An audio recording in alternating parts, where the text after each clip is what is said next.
আসসালামু আলাইকুম। বিএনপির দিকে এক ভয়ঙ্কর অশনি সংকেত ধেয়ে আসছে না তো? এই প্রশ্ন দিয়েই শুরু করছি আমি। যে কোনো রাষ্ট্রের শক্তিশালী একটি সরকারকে অভ্যুত্থানের মাধ্যমে, বিপ্লবের মাধ্যমে বা কুচ সৃষ্টি করে সেটাকে পরিবর্তন আনবার জন্য যে ধরনের কৌশলগুলো ব্যবহার করে শক্তিশালী রাষ্ট্রগুলো, তার ছোট একটি উদাহরণ মাত্র বাংলাদেশে ঘটেছে। জুলাই আগস্ট আন্দোলন বলে, 24-এর আন্দোলন বলে যেটা খ্যাত হলো, ঐতিহাসিক প্রেক্ষাপট, আমি সেইটা নিয়ে কথা বলবো। বাংলাদেশের সরকারকে রদবদলের জন্য চেষ্টা করে আসছিল 16 সালের পরের থেকেই। কথা হচ্ছিল, গুঞ্জন হচ্ছিল, কিন্তু প্রেক্ষাপট তৈরি করে কোন জায়গা থেকে আন্দোলনটি সৃষ্টি করা হবে এই জায়গা খুঁজতে বেশ সময় লেগে গেছে। আমেরিকার মতো একটি গোয়েন্দা নির্ভর চৌকস রাষ্ট্রকেও। এই আন্দোলন সৃষ্টির কয়েকটি প্রেক্ষাপট হতে পারে।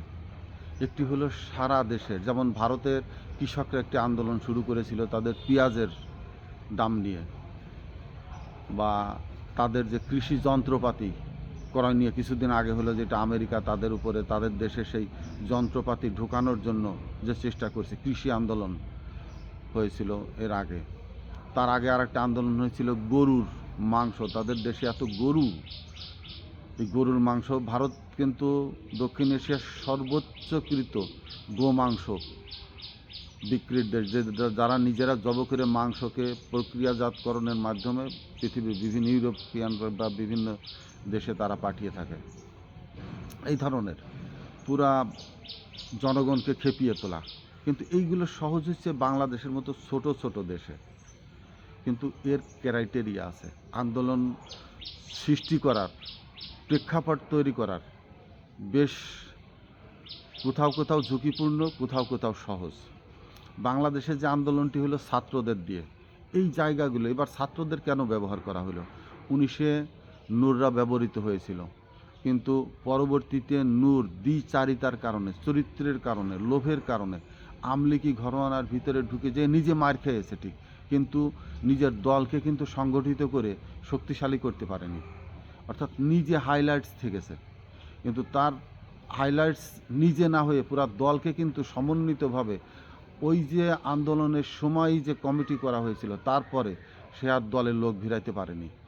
অর্থাৎ মানুষ যখন জেনে গেল সে একজন লোভী নেতা, তার পিছনে রাজনীতি করা সম্ভব নয়, রেজা কিবরিয়ারা গেল, সেখান থেকে তাদেরকে বের করে দেওয়া হলো। এই যে একেবারে আত্মকেন্দ্রিক, মানে কনজারভেটিভ মাইন্ড নিয়ে তো প্রথমে রাজনীতি করা যাবে না, প্রথমে লিবারেল মাইন্ডের লোক হতে হবে। যার জন্যে 19-এর সেই আন্দোলন কিন্তু ব্যাহত হয়, কিন্তু সেই আন্দোলনটি সরকারও কৌশলগতভাবে যখন স্থগিত করে যায়, আন্দোলনটি থেমে যায়, ইস্যুটি থেমে যায়, এবং আন্দোলনের বাইরের থেকে যে কৌশলটি ব্যবহার করতে চাচ্ছিল সেটা করতে তারা ব্যর্থ হয়ে যায়।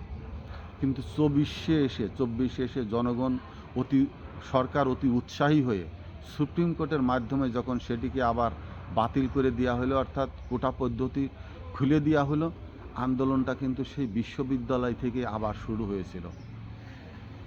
এখন এই বিশ্ববিদ্যালয়গুলোতে আন্দোলন কেন হয়?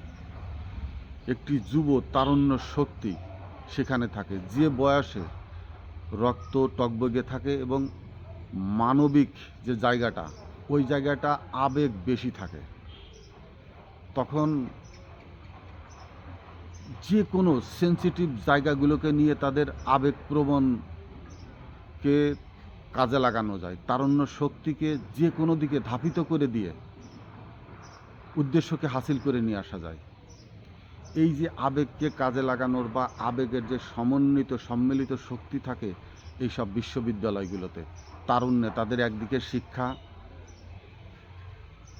হয়ে উঠছে, মানবিক জ্ঞান বুদ্ধিতে ভরপুর হয়ে ওঠার প্রায় কানায় কানায়, তখন তাদের একদিকে অনিশ্চিত ভবিষ্যতের পথ যদি দেখানো হয় যে শিক্ষা গ্রহণ করছো, তারপরে তোমাদের কর্মক্ষেত্রেও নাই, কর্মক্ষেত্রের জায়গা নাই, এই সব জায়গাগুলো ব্যবহার করে তাদেরকে যদি মডিফাইড করে ঠিকমতো কাজে লাগানো যায়, যে কোনো দেশের আন্দোলনের ত্বরান্বিত করবা বা আন্দোলন সংগঠিত করবার সহজ একটি জায়গা। আর একটি জায়গা হলো পুরা দেশের মানুষকে খেপিয়ে তোলা। ভার্সিটিতে, বিশ্ববিদ্যালয়গুলোতে যদি আপনি আন্দোলন সংগঠিত করতে চান, বড় বড় 5-7টি ভার্সিটিতে এক একটি ভার্সিটির 10 জন, 15 জন, 20 জন ছেলেকে এজেন্ট হিসাবে নিয়োগ দিলেই তারা প্রাথমিকভাবে শুরু করতে পারে, রিক্রুটিং শুরু করতে পারে, এবং যখন লেনদেন শুরু হয়ে যাবে তাদের ভিতর থেকেই ওই শক্তিকে আরও সমন্বয় করা সম্ভব হয়ে ওঠে। কিন্তু পুরা দেশব্যাপী যদি আপনি আন্দোলন সৃষ্টি করতে চান, তাহলে সেই দেশের ভিতরে কারা থাকে? জনগণ। এই জনগণ কারা? বেশিরভাগই সাংসারিক লোক। এদের ঘাড়ে পরিবার, পরিজন, এবং ঢাকাতে পড়াশোনা করে যে তাদের সন্তানেরাই। এরা আন্দোলনমুখী সহজে হয়ে ওঠে না। এদের পিছনে অনেক চিন্তা ভাবনা, পুরা সংসারের চিন্তা, ছোট ছেলে মেয়েদের খরচ, নিজেদের স্বাস্থ্যগত দিক, সেই তখন আর তাদের আবেগ থাকে না, তাদের বিবেকবান হয়ে ওঠে। তারা তাদের অর্থের দিকে, সংসার চালানোর দিকে, সন্তানদের পড়ালেখার খরচের দিকে তাদের মনোনিবেশ থাকে। তারা কর্মের ভিতরে থাকে, শ্রমিক হোক, কৃষক হোক, ব্যবসায়ী হোক, যে কোনো পেশাজীবী মানুষগুলো তারা নিজ নিজ কর্মে থাকে। সেই কর্মের থেকে ফিরিয়ে আনিয়ে রাজপথে আনতে অনেক সময়ের যেমন ব্যাপার, তেমনি বড় ধরনের ইস্যু তৈরিরও প্রয়োজন। এবং এইসব জায়গা বিশ্বস্ত লোক খুঁজে বের করে তাদের উপরে ডিপেন্ড করে অর্থ ছড়িয়ে পুরা দেশে রিক্রুটিং করে, এজেন্ট তৈরি করে এই ধরনের বিপ্লব সংগঠিত করা, যেমন অনেক অর্থের প্রয়োজন, বিশ্বস্ত লোক খুঁজে বের করে তাদের উপরে এই দায়িত্ব দেওয়ার, সেটাও আর এক ধরনের ঝুঁকি থেকে যায়। কোনো ধরনের মিস্টেক হয়ে লিক হয়ে গেলে পুরা মিশন ব্যর্থ হয়ে যায়। এই পুরা দেশের বিপ্লব, মানুষকে দিয়ে বিপ্লব অভ্যুত্থান ঘটানোর থেকে বিশেষ করে ইন্টেলিজেন্স ব্রাঞ্চগুলো খুব সহজে ছাত্রদেরকে ব্যবহার করে, যুব সমাজদেরকে ব্যবহার করে, যেটা বাংলাদেশে সংগঠিত হয়ে গেছে। যে যুব সমাজদেরকে সংগঠন করে 24-এর যে আন্দোলনের মাধ্যমে অত্যন্ত দাপুটে, শক্তিশালী, প্রথিত শিকড় গেঁথে বসা একটি সরকারকে উৎখাত করতে সমর্থন হয়েছে। কিন্তু সেই জায়গাটা কোটা বাতিল হয়ে গেছে, সংস্কারমুখী হয়েছে। বর্তমান যে সরকার, সংস্কারের কথা আলাদাভাবে যাই বলুক, তেনারা যে নির্বাচনী এজেন্ডা বা ইশতেহার দিয়েছে, এই ইশতেহার যদি পরিপূর্ণভাবে বাস্তবায়িত হয়, 90-95 ভাগই কনফার্ম হয়ে যাবে সংস্কারের ভিতরে থাকা বস্তুগত আইন ভিত্তিগুলো বাস্তব হয়ে যাবে সরকারিভাবেই। কিন্তু এই সরকারও যদি কোনোভাবে বিট্রে করে বসে, বা এই সরকারও যদি বিগত সরকারের মতো স্বৈরাচারপন্থী হয়ে না ওঠে, ছাত্রদের যদি কোনো ইস্যু না থেকে থাকে, তাহলে কি হবে? কোথায় যাবে? আবার কিভাবে এদেশে ওই আন্দোলন বা অভ্যুত্থান বা বিপ্লব সৃষ্টি হতে পারে, আমি সেইটা নিয়ে ছোট একটি ইঙ্গিত দিচ্ছি। বাংলাদেশের মানুষ এখন সচেতন, হাতে হাতে মোবাইল, ঘরে ঘরে টিভি, চায়ের দোকানে, সমস্ত জায়গায় তারা অন্য কিছু দেখুক আর না দেখে, কাকে যেমন সিনেমা দেখার জন্য বসে থাকতো, মধুমেলা নাটক দেখার জন্য 10টা পর্যন্ত রেডিওর সামনে শোনার জন্য রেডিওর সামনে বসে থাকতো, এখন মানুষ খবর শোনার জন্য বসে থাকে। মানুষ কতটা সচেতন এবং নিজেদের ভিতরে চিন্তা করতে শিখেছে, বুঝতে শিখেছে তাদের ভবিষ্যৎ সন্তানদের নিয়ে। তারা এখন তাদের ভাবনা চিন্তাকে রাষ্ট্রীয় ভাবনা চিন্তার সাথে সমন্বিত করতে চায়, মিলাতে চায়। তারা কিন্তু এগুলো দেখে, শোনে এবং বোঝে। এখন এবার যখন সংসদ নির্বাচন হলো এবং সংসদ নির্বাচনের পর সংখ্যাগরিষ্ঠতা নিয়ে আওয়ামী লীগ যখন সরকার গঠন করেছে, গঠনের পরে যে মন্ত্রী পরিষদ যেটা গঠন হয়েছে, এই মন্ত্রী পরিষদকে কিন্তু জনগণ কোটিপতিদের ক্লাব নাম দিয়েছে, কোটিপতিদের প্রমোদ খানা নাম দিয়েছে, কোটিপতিদের আমোদ প্রমোদের তরীয় বঙ্গভবনকে আখ্যায়িত করেছে। বছর 2 আগে হয়তো পরিমণির বদৌলতে আমরা ঢাকা ক্লাবের নাম শুনেছিলাম। ঢাকা ক্লাবকে যখন ফেজে আনা হলো, তার বর্ণনায় দেখা গেল যে সবচেয়ে ধন্যাঢ্য ব্যক্তিরা ঢাকা ক্লাবে যায়, নারী, মদ এইসব নিয়ে আমোদ ফুর্তিতে মত্ত হয়ে থাকে। সংসদ ভবনেও কিন্তু এই ধরনের টাকাওয়ালাদের একটি বড় সমাবেশ ঘটানো হয়ে গেছে, কোটিপতিদের। এবং এই কোটিপতিদের একটি দুইটি না, হাজার হাজার কোটি কোটি টাকার মালিকেরা, এদের খাতে দেওয়া হয়েছে মন্ত্রিত্ব, এবং বড় ধরনের ঋণ খিলাপি রয়ে গেছে এই কোটিপতিদের ভিতরে, এই মন্ত্রীদের ভিতরে, এই এমপিদের ভিতরে। তাদের হাতে কিন্তু রাষ্ট্র ক্ষমতার দায় দায়িত্ব তুলে দেওয়া হয়েছে বিএনপি নামক রাষ্ট্রীয় রাজনৈতিক দলের ছত্রছায়ায়। এই যে কোটিপতিদের সমারোহ, মিলন মেলা, সংসদ ভবন বা মন্ত্রী ভবন, মন্ত্রীদের যে একটি বেস তৈরি করে দেওয়া হয়েছে, জনগণ কিন্তু পরিষ্কারভাবে এই জায়গাটা খুব তীক্ষ্ণভাবে মাথায় ধারণ করেছেন। এবং তাদের ভিতরে কিন্তু একটি প্রশ্ন উত্থাপিত হচ্ছে, একই দেশে বাস করে, একই পরিবেশে থেকে, একই সরকার থেকে, একই জায়গায় থেকে আমাদের থেকে কিভাবে এরা এই হাজার হাজার কোটি টাকার মালিক হয়ে উঠল? এর পিছনে কি? এর পিছনে তাদের সন্তানদের কাছে প্রশ্ন করে, জানতে চায় অভিভাবকেরা। এখন একটি জিনিস অন্তরালেই হয়ে গেছে, বিসিএস কর্মকর্তা মেধার ভিত্তিতে যে কোনো ফ্যামিলির ছেলেপেলেই ডাক্তার হচ্ছে, ইঞ্জিনিয়ার হচ্ছে, বিসিএস কর্মকর্তা হচ্ছে, যে কোনো জায়গা থেকেই ভালো ভালো সচিবালয়ে, মন্ত্রণালয়ে ঢুকে পড়ছে চাকরির বদৌলতে। অফিস সহকারী থেকে শুরু করে বড় বড় কর্মকর্তারা কিন্তু এদেশের সাধারণ মানুষের সন্তান। আর যারা কোটিপতি, মন্ত্রী, মিনিস্টার, তাদের সন্তানরা কিন্তু দেশের বাইরে, এদেশে নেই। তো এই যে দেশের সাধারণ মানুষের সন্তানেরা যেসব মন্ত্রণালয় চালাচ্ছে, সচিবালয় চালাচ্ছে, তাদের পিতারা এদেশের মাটিতে মিশে থেকে, ঝড় বৃষ্টিতে মিশে থেকে, কাদা পানিতে মিশে থেকে পয়সা উপার্জন করে তাদেরকে মানুষ করেছে, বড় করছে। সেই সব সন্তানেরা কিন্তু এসে তাদের অসহায় বাবা মায়ের মুখের দিকে তাকায়।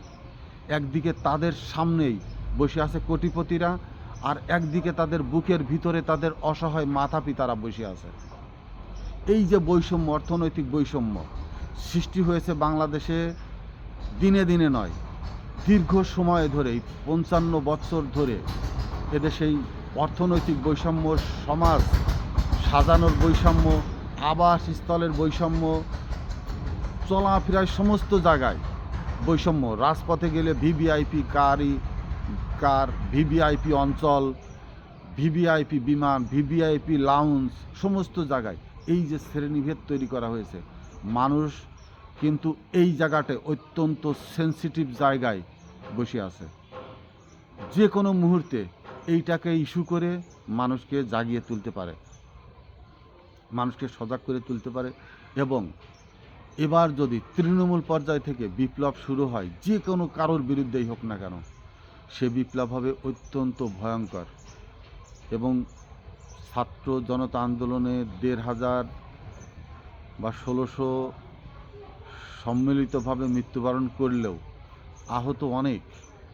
কিন্তু যদি সরকার ভেবেচিন্তে মানুষের ভিতরে রাষ্ট্র পরিচালনার দায়িত্ব বুঝে জায়গা না তৈরি করে নিতে পারে, সাধারণ মানুষের দিক থেকে যদি আন্দোলনমুখী হয়ে ওঠে, হ্যাঁ, এখানে প্রশ্ন আছে, বলবে যে এরা আমাদেরই কৃষক দল, আমাদের শ্রমিক দল, আমাদের মৎস্যজীবী দল, আমাদের তাঁতি দল, আমাদের ক্ষুদ্র ব্যবসায়ী দল, সবই তো আমাদের দল। হ্যাঁ, এইটাই আমি এর আগের ভিডিওতে বলেছি যে সবই দলীয়করণ।